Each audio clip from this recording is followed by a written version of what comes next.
Hello students, welcome to my YouTube channel.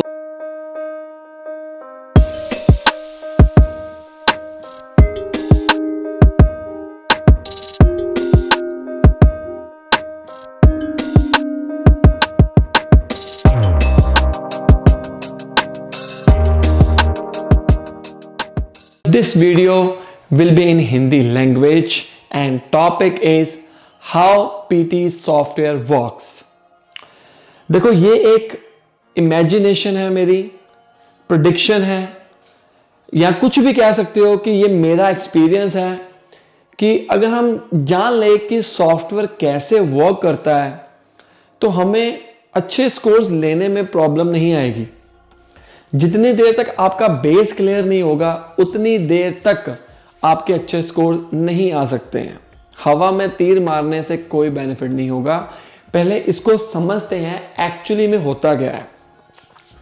देखो मैंने as a software developer काम किया हुआ है। मैं आपको अपने बारे में बता देता हूँ।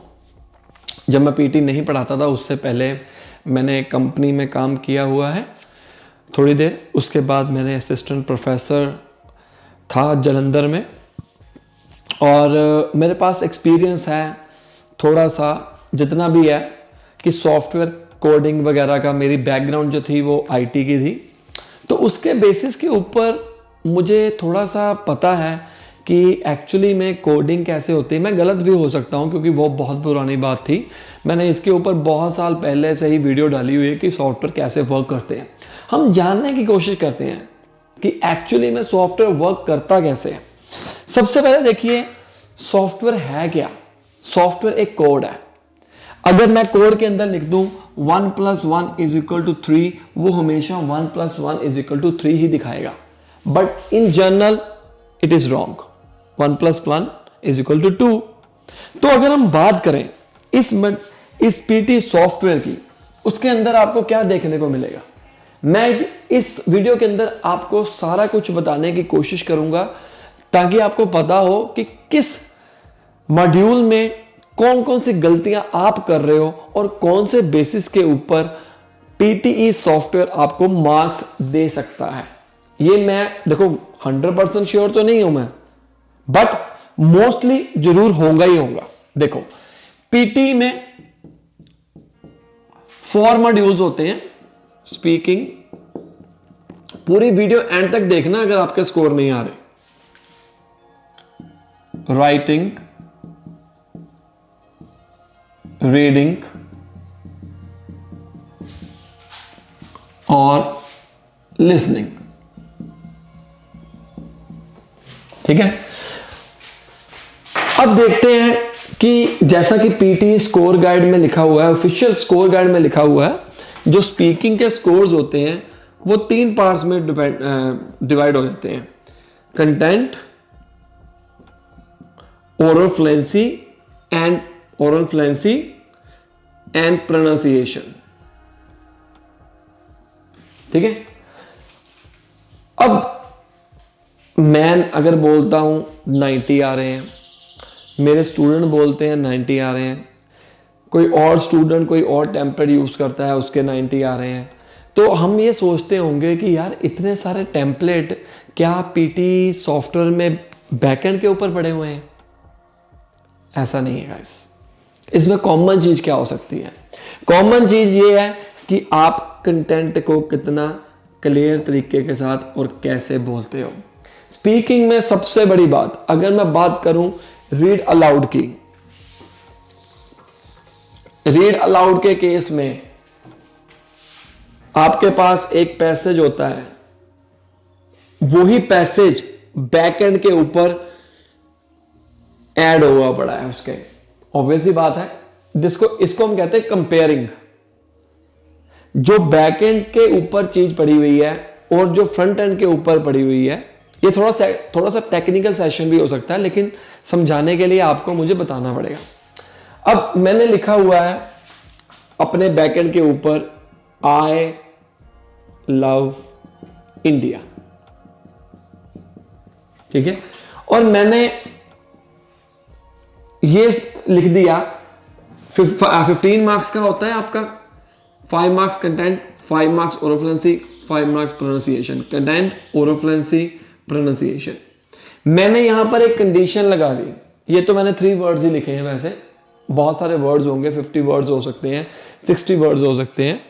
मैंने यहां पर कंडीशन लगा दी कि अगर कंटेंट में 5 मार्क्स मैं तब दूंगा जब वो 100% सही बोलेगा, 4 मार्क्स मैं तब दूंगा जब वो 70 to 95% बोलेगा या 99% बोलेगा, 3 मार्क्स मैं तब दूंगा जब 55 से 69 बोलेगा। ऐसी मैंने कंडीशंस लगा दी। और उसी तरह ओरोफ्लुएंसी में भी, प्रोनाउंसिएशन में भी, कि अगर कंटेंट अच्छे तरीके से वो बोल रहा है और गुड ओरोफ्लुएंसी प्रोनाउंसिएशन, इसकी क्या नाम है, आर्टिफिशियल इंटेलिजेंस होता गया है एक्चुअली में, इसकी एपीआईज आती हैं, आर्टिफिशियल जो भी हम यूज करते हैं ना, एपीआईज आती हैं। मैंने अपनी वेबसाइट के अंदर भी एपीआईज लगाई हुई हैं, ठीक है। बहुत रिसर्च करने के बाद मैंने अपनी वेबसाइट बनाई है, कम से कम 2 साल मैंने पहले इसको देखा और अभी भी इसके ऊपर काम चल रहा है, ठीक है। तो अगर आप कंटेंट को, मान लीजिए आप I love India proper way के साथ बोल रहे हो, उसको पीछे सुनाई दे रहा है, बैकएंड के ऊपर स्पीकिंग सुनाई दे रही है, क्लियर हो रहा है, वो पीछे कंपेयर कर रहा है कि बंदे ने आई लव इंडिया बोला, तो वो आपको फुल मार्क्स देगा। ये एक कंप्यूटर बेस्ड टेस्ट है, आपने देखा भी होगा। कुछ वर्ड्स हम अगर छोड़ भी देते हैं रीड अलाउड के केस में, तो भी हमारे अच्छे स्कोर्स आ रहे हैं। तो मतलब मैं ये कह सकता हूं कि अगर 5 मार्क्स किसी ने लेने हैं कंटेंट में, तो पीछे उसकी कंडीशन पड़ी हुई है 90% से 100% के बीच में अगर कोई बोलता है उसके फुल मार्क्स दे दो। मतलब अज्यूम कर रहे हैं हम, क्योंकि अगर 1 2 3 वर्ड हम अक्सर कहते हैं स्टूडेंट्स को, अगर आपको नहीं आते हैं तो उसको छोड़ दो, तो भी आपके अच्छे स्कोर आ सकते हैं। और अगर हम टारगेट करें 79 का, ठीक है, उस केस में भी अगर मान लीजिए हमारे पास 50 वर्ड्स का एक रीड अलाउड आ गया, ओके, और उसमें से मैंने 3 वर्ड्स छोड़ दिए, मतलब लेस देन 10% हिस्सा मैंने छोड़ दिया, 10% नहीं, अप्रोक्सीमेटली 6 और 7% छोड़ दिया, अप्रोक्सीमेटली लगा के चल रहा हूं। तो क्या इसके अंदर ये आ रहा है? बिल्कुल आ रहा है, तो भी आपको 5 मार्क्स मिल रहे हैं। लेकिन प्रॉब्लम कहां पर आती है? ओरोफ्लुएंसी और प्रोनाउंसिएशन में, एक्चुअली में, कि जब ओरोफ्लुएंसी और प्रोनाउंसिएशन आपकी सही नहीं होगी, कई बार बच्चे कंटेंट में मार्क्स ले लेते हैं लेकिन ओरोफ्लुएंसी और प्रोनाउंसिएशन में स्कोर नहीं आते। सिर्फ कंटेंट बोलने से नंबर नहीं आते। जैसे आपने बोल दिया आई लव इंडिया, आपने कंटेंट तो पूरा बोल दिया, लेकिन ओरोफ्लुएंसी क्या है? I love India. एक क्वेश्चन है जैसे कि the reprocessing of spent nuclear fuels is one of the key processes in the nuclear fuel cycle. अच्छी गुड ओरोफ्लुएंसी है मेरी। अगर आप ऐसे बोलोगे the reprocessing of spent nuclear fuel, गलत है। उसका इंपैक्ट कहां पर पड़ रहा है? ओरोफ्लुएंसी और प्रोनाउंसिएशन के ऊपर। तो हमें मेंटेन करके चलना है, मॉडरेट स्पीड में चलना है। तो रीड अलाउड के अंदर तो ये उनकी वर्किंग हो सकती है कि इस तरह से वर्क करता है सॉफ्टवेयर। ओके, अब हम बात करते हैं रिपीट सेंटेंस की। रिपीट सेंटेंस में क्या है? एक सेंटेंस बोला जाता है, एक सेंटेंस बोला जाता है रिपीट सेंटेंस के केस में। जैसे उसने बोला, मैं ये बोलूं द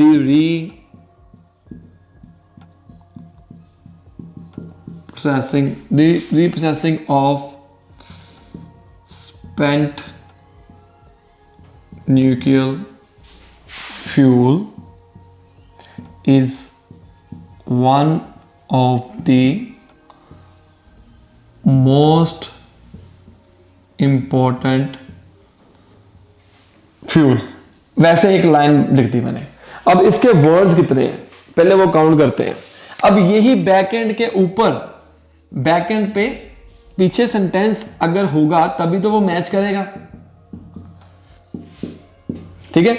अब पीटी स्कोर गाइड के अकॉर्डिंग अगर आप पूरा का पूरा कंटेंट कवर करते हो, आपको 3 मार्क्स मिलेंगे। फुल कंटेंट 100% कवर करते हो तो in right sequence.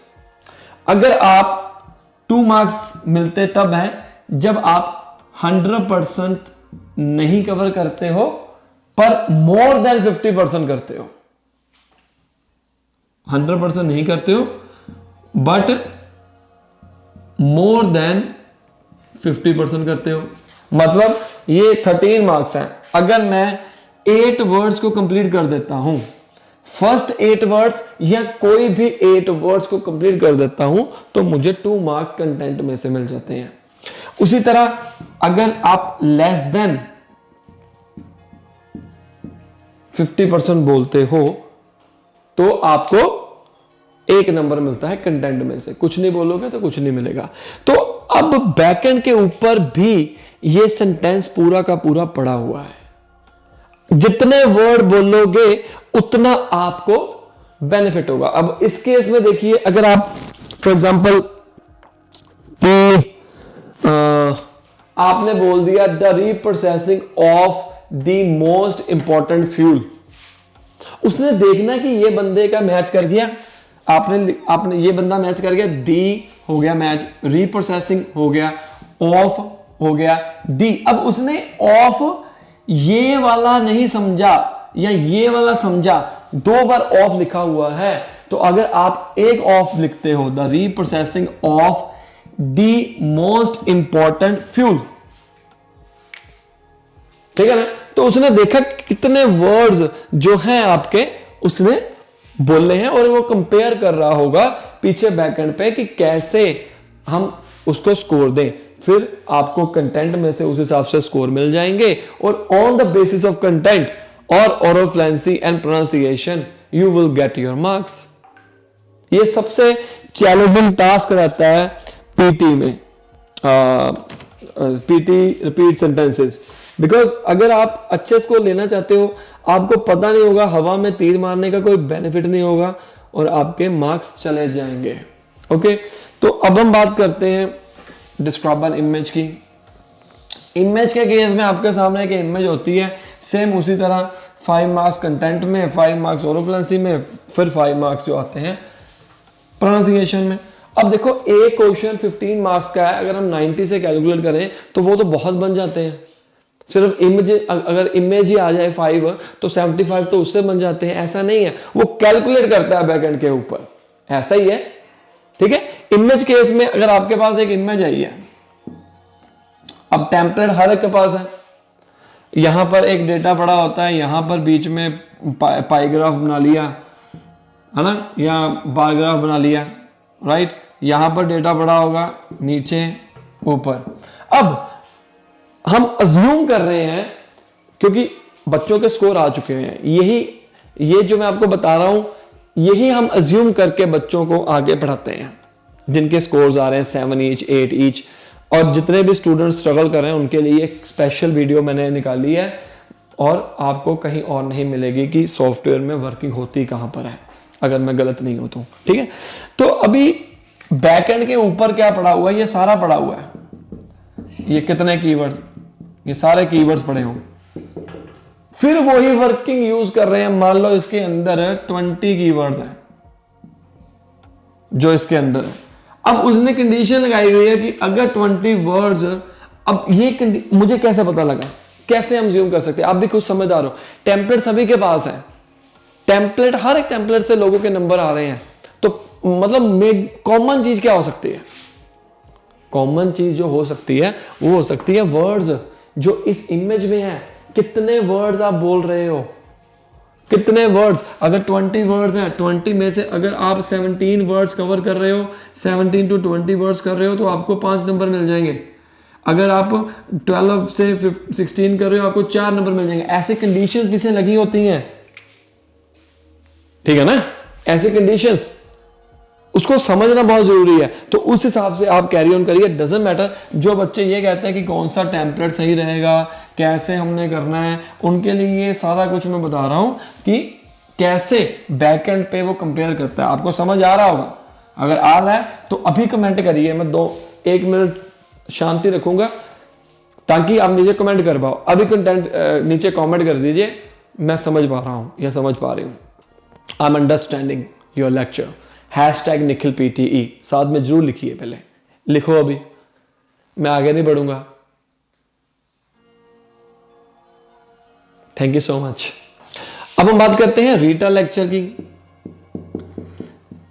Rita lecture में क्या है, इसके अंदर एक कीवर्ड पड़ा हुआ है ना, 50 कीवर्ड्स हैं, फिर अप्रॉक्सीमेटली एक लेक्चर है, पूरा का पूरा लेक्चर पड़ा हुआ है, उसके अंदर जो ऑडियो बज रहा है, सुन रहे हो, प्ले हो रहा है, वो सारा का सारा पीछे बैकएंड के ऊपर उसने लिखा हुआ है। फिर वही कंडीशन कि अगर 50 में से कोई 25 कीवर्ड्स बोल रहा है तो आप उसको क्या करो कि उसको अच्छा स्कोर दे दो, राइट। तो इस तरीके के साथ आप इसको कर सकते हो। जैसे 25 वर्ड्स अगर आपने बोल दिए या 20 वर्ड्स को कवर कर दिया विद गुड ओरल फ्लुएंसी और प्रोनाउंसिएशन, उस केस में क्या होगा कि आप इसको आराम से अच्छा स्कोर। इसीलिए मैं कहता हूं कि अगर आपने बोलना है तो आप इसको अच्छे ढंग से बोलो, कीवर्ड चाहे कम उठा लो। अब 50, मुझे नहीं लगता 50 में से 50 वर्ड पूरा का पूरा टेम्पलेट, पूरा का पूरा लेक्चर कोई बोल पाएगा, इतना तो हमारे पास टाइम भी नहीं होता। अब पीटी ने, ये कई बच्चे ये सोचते हैं ना कि इस पीटी जानबूझकर हमारे को फेल कर रहा है, ऐसा नहीं होता है। एक्चुअली में गलती हमारे पास ही होती है, राइट। तो इस तरीके के साथ आप करोगे, राइट। तो अगर 50 वर्ड्स है, 20 में मैंने ज्यादा कह दिए, 10 to 15 वर्ड्स अगर आप कीवर्ड कवर कर लेते हो तो आपको अच्छा स्कोर आने के चांसेस बहुत ज्यादा हाई हो जाते हैं। और उसी तरह आंसर शॉर्ट क्वेश्चन का तो बताने की जरूरत ही नहीं है। आप जैसे कोई आंसर है, ठीक है, वो आंसर उसके बैक एंड पे पड़ा हुआ है और बैक एंड से मैच करेगा। जैसे मैंने एक एक एग्जांपल लेते हैं, what document is mandatory when you are traveling to Australia? आपका आंसर है पासपोर्ट। आपने बोला पासपोर्ट, अब बोलने का तरीका भी होना चाहिए। आपने बोला पासपोर्ट, अगर आपको उसकी आपकी आवाज और उसकी आवाज उसकी बैकएंड के ऊपर मैच नहीं कर रहे, नंबर नहीं आएंगे। आपने अपनी तरफ से बोल दिया लेकिन नंबर नहीं आएंगे। तो इसीलिए कहते हैं कि अच्छे ढंग से बोलो ताकि बाद में दिक्कत ना आए। All good. तो नेक्स्ट टॉपिक, आई होप आपको स्पीकिंग के बारे में पता चल गया होगा। Next topic is writing, right. Writing में तो ऑलरेडी पीटी स्कोर गाइड के अकॉर्डिंग अगर मैं समराइज्ड इंडेक्स की बात करूं, दो ही टॉपिक होते हैं, ऐसे राइटिंग सेक्शन है, समराइज्ड इंडेक्स। समराइज्ड इंडेक्स के अंदर जो मार्क्स होते हैं वो एक क्वेश्चन जो होता है वो 7 मार्क्स का होता है। ऑलरेडी इसमें बताया गया है फॉर्म के नंबर कितने हैं, कंटेंट के कितने हैं, ग्रामर हो गया, स्पेलिंग मिस्टेक हो गया, है ना, इस तरह से। अब इनमें कॉमन क्या चीज है, कॉमन है क्या एक्चुअली में? देखो 7 मार्क्स है। अब मैं वैसे जनरल बात कर रहा हूं, मार्किंग की बात नहीं कर रहा हूं। On the basis of what you can get good scores. देखो राइटिंग में एक कॉमन चीज है। अब आपको पता है समराइज्ड इंडेक्स में आप तो लाइंस को आपस में जोड़ देते हो कनेक्टर के साथ, ठीक है, लेकिन कनेक्टर के साथ जब आपने जोड़ दिया, अब कोई दूसरे कनेक्टर कर रहा है, वो कोई वो कनेक्टर कर रहा है, उनके भी नंबर आ रहे हैं, मेरे स्टूडेंट्स के भी नंबर आ रहे हैं, तो एक्चुअली में कॉमन बात हो क्या सकती है? कभी आपने सोचा? इतना डिटेल में जाता नहीं है कोई वैसे, ठीक है। देखो कॉमन बात क्या होती है, कितने स्पेलिंग मिस्टेक करते हो,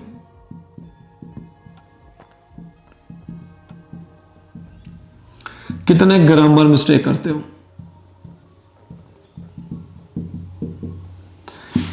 वर्ड लेंथ क्या है, ठीक है, कंटेंट क्या है, comma mistake, full stop mistake,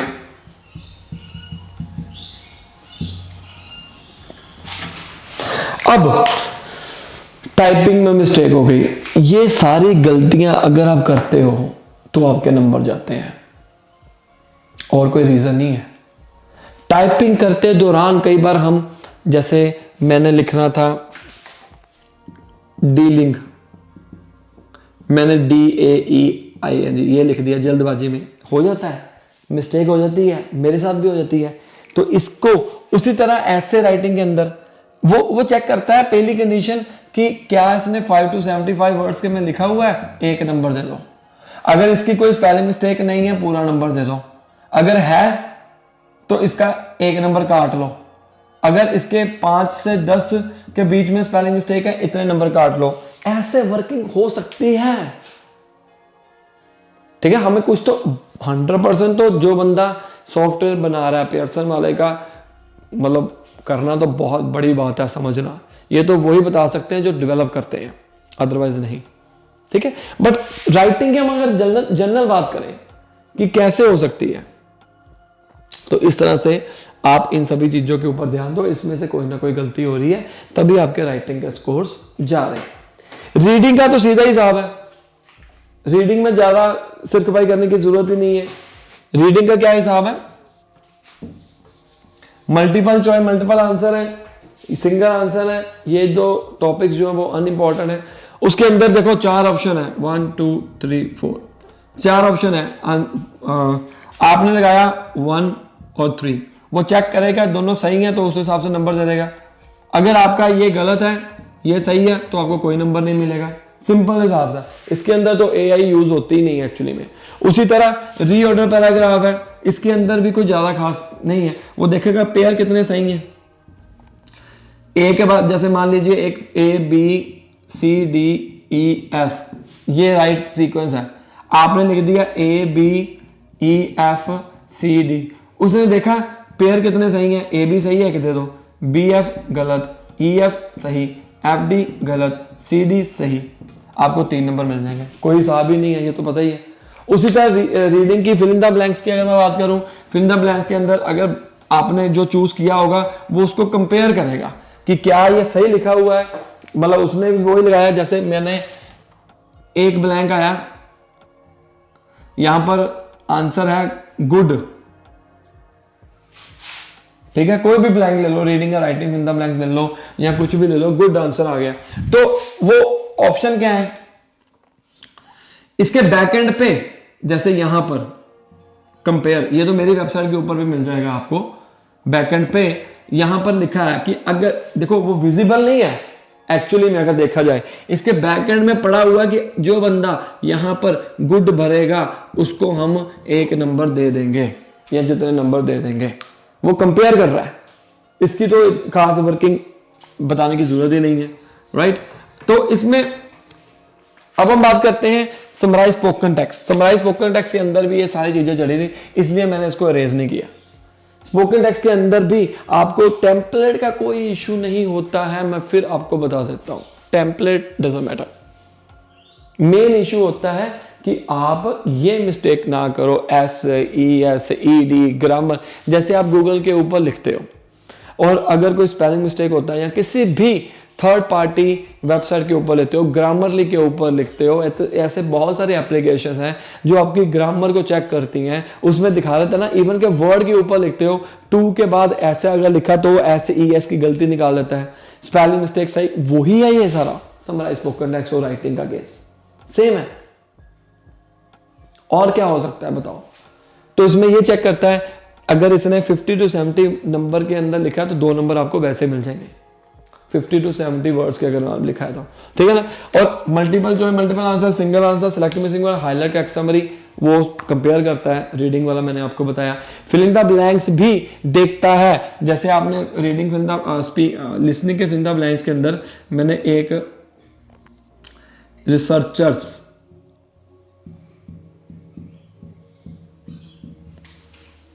ठीक है, रिसर्चर्स, और आपने लिखा रिसर्च, ठीक है, वो चेक करेगा ये वाला वर्ड इससे मैच हो रहा है, अगर नहीं तो नंबर गए, पूरा का पूरा। हाईलाइट इनकरेक्ट वर्ड के अंदर भी क्या इसने ऊपर हर एक वर्ड के ऊपर आप क्लिक कर सकते हो और क्या ये वाला वर्ड पीछे वाकई गलत था वो चेक करा है। और उसी तरह कई बच्चे कहते हैं ना कि राइट फाउंडेशन में हम हर एक वर्ड के पीछे एक वर्ड ऐड कर दें, बिल्कुल सही कर सकते हो आप। जैसे उसने सेंटेंस लिखा people are coming to Australia, for example, छोटी सी, आपने क्या लिखा, आपने लिखा people are coming to Australia. आपने भी वही लिखा है, सेम लिखा है, लेकिन गलती कहाँ पर हुई है? वो हुई है पी छोटा डाल दिया, यहाँ पर सी बड़ा डाल दिया, यहाँ पर ए छोटा डाल दिया। सुना आपने सारा सही है, सुना सारा सही है, लेकिन ये गलतियां हो रही हैं, राइट। तो ये था आज की वीडियो में बताने के लिए कि हमें क्या क्या चीज़ों का ध्यान में रखना चाहिए और कौन कौन सी गलतियां जो हैं मोस्टली स्टूडेंट्स, ये कॉमन मिस्टेक्स हैं एक्चुअली में। अगर आपने ये वीडियो देख लिया, आपको सारा कंसेप्ट क्लियर हो चुका होगा पूरा। और अगर आपको वीडियो अच्छी लगी है तो अपने फ्रेंड्स, रिलेटिव्स जो पीटी की तैयारी कर रहे हैं उनके साथ शेयर करिए, उनका भी भला हो जाएगा भाई। और लोगों को कहिए भाई निखिल सर के चैनल को सब्सक्राइब करो। अगर आप भी मेरे को फर्स्ट टाइम देख रहे हो, सब्सक्राइब नहीं किया है, सब्सक्राइब तो करना ही करना है ऐसी अच्छी अच्छी वीडियोस देखने के लिए, कुछ नया सीखने के लिए। और साथ में बेल आइकन के ऊपर भी क्लिक करना है ताकि आपको सारी नोटिफिकेशन पहुंच जाए जब हम अपने चैनल के ऊपर कोई भी वीडियो अपलोड करते हैं। इसके अलावा बहुत सारी और भी चीज़ें हैं, बहुत सारे स्टूडेंट स्ट्रगल कर रहे हैं।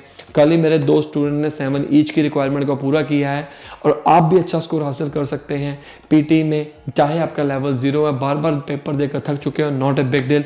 एक बार कॉन्टैक्ट करिए, अपना स्कोर कार्ड हमारे को शेयर करिए, डेफिनेटली आप अच्छा स्कोर हासिल कर सकते हो। Best of luck.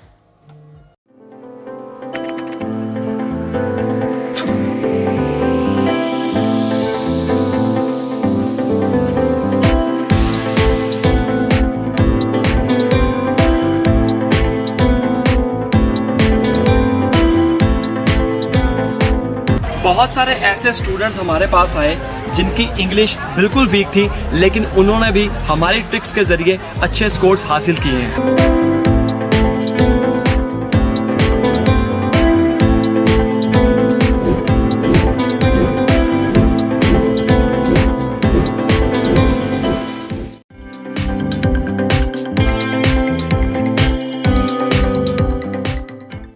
सर ये मेरा फर्स्ट टाइम ही था, आपने मुझे कोचिंग दी बहुत बढ़िया, उसके जो टेम्पलेट्स है, ट्रिक्स है वो बहुत अच्छे है। आपने वो कोचिंग दी थी आप, तो फिर लगने लगा था कि भाई हाँ हो सकता है, अभी आ सकते हैं मार्क्स। सर 12 या 13 दिन की सर। 12 या 13 दिन में आपने 7 ईच हासिल कर लिए।